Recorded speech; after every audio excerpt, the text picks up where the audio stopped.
Hi. Before getting into this, I just want to explain my thoughts here. Pokemon Champions has had a pretty safe launch in a lot of ways. The Pokedex, while not tiny, isn't huge either, and the item selection in particular is quite small.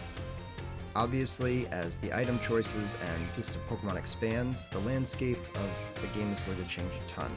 However, the Pokemon I've collected here are Pokemon that are all going to be viable in multiple formats, and if you train them up now, prep them now, then you'll have key team building components for possibly years to come. Alright, I hope it helps and please enjoy.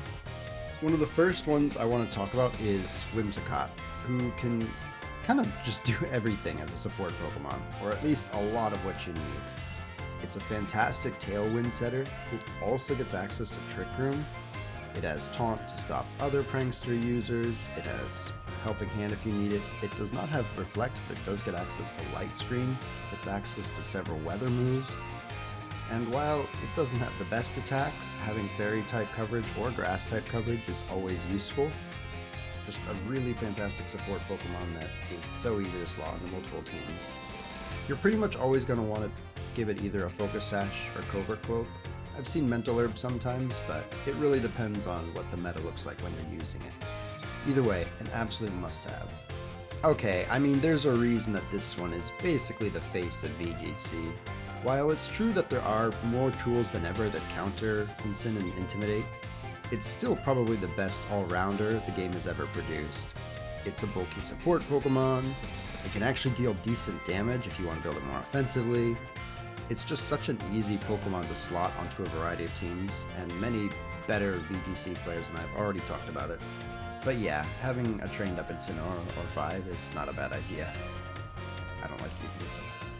Sableye might seem like kind of a funny one on here, and to be honest, I don't think it's quite as good as Incin or Whimsicott to be clear, but it still has a lot going for it that makes it easy to put on a lot of teams. Also, oddly enough, I really don't recommend the Mega version. It's not bad, and I guess theoretically could build around it, but it's not nearly as good as the base Sableye. Again, it has access to Prankster, and while it doesn't have Tailwind or Trick Room, it does get access to a unique speed control option in Quash. Furthermore, being a Dark type means it's immune to other Prankster Pokemons. You can't get hit with Taunt, can't get hit with Thunder Wave, and so on. It's also a Ghost type, meaning Fake Out immunity, and it learns Fake Out itself. It's just a very, very flexible Pokemon. So again, really good for enabling a lot of different... Pelipper! This one might seem kind of hyper-specific, but it's basically one of the best rain setters that we're going to at least likely have at the start. I would be very surprised if Kyogre or any Restricted's available right away. Anyway, Pelipper. Also a Tailwind setter, but unlike the others here, it instead enables a whole set of team types, that being Rain, of course. Sometimes it's also just nice to have an anti-weather counter if you're playing against someone who's specifically using a Sun team or a Sand team, or even Snow now. It looks like there's going to be several weather setters right at the start from Champions, so it's likely that weather is going to become a pretty dominant archetype. So, having any sort of counterplay, even if you're not actually using a weather team, is not a bad idea. On top of that, Pelipper can actually just hit for decent damage. It doesn't have the best offensive stats, but Hurricane is still really strong, Weather Ball and Rain still really strong. It's a good Pokemon. Raichu might seem like a weird choice, and if I'm being honest, it's probably the one I recommend with the most hesitancy so far. But at the end of the day, it's got a very fast Fake Out, it has access to some really useful support options like Nuzzle and Volt Switch. After a boost from Lightning Rod, it can actually do some decent damage. And furthermore, if you're somebody who's relying heavily on water types or flying types, anything that's soft to electric, having a Pokemon with Lightning Rod is just incredible. Yeah, Torkoal's basically on here for the same reason as Pelipper. It enables an entire archetype of play. Yes, if you have Sun, you also have the option for Kanto Ninetales, who isn't bad actually, and it's probably on the list as well. But most people are going to choose Torkoal. Beyond the fact that it just has access to really powerful eruptions, having a slow weather setter means that if it and another weather setter come out at the same time, you're pretty much guaranteed to get your weather up first. And finally, even if you're not relying on a full-blown Sun team, Torkoal's just really good in Trick Room as well. So it's a flexible attacker, it enables an archetype, and it's one of those Pokemon you really have to plan to face as well when you're in T-building. So it's absolutely worth having one, at least one that's fully trained up and ready. Might as well just talk about all the weather setters at this point. The next one I want to recommend is Alolan Ninetales. Kanto Ninetales is actually also quite good, but most people lean towards Torkoal for a reason. Whereas when it comes to snow, Alolan Ninetales is the premier snow setter. She's quite fast, making it easier to get Aurora Veil up.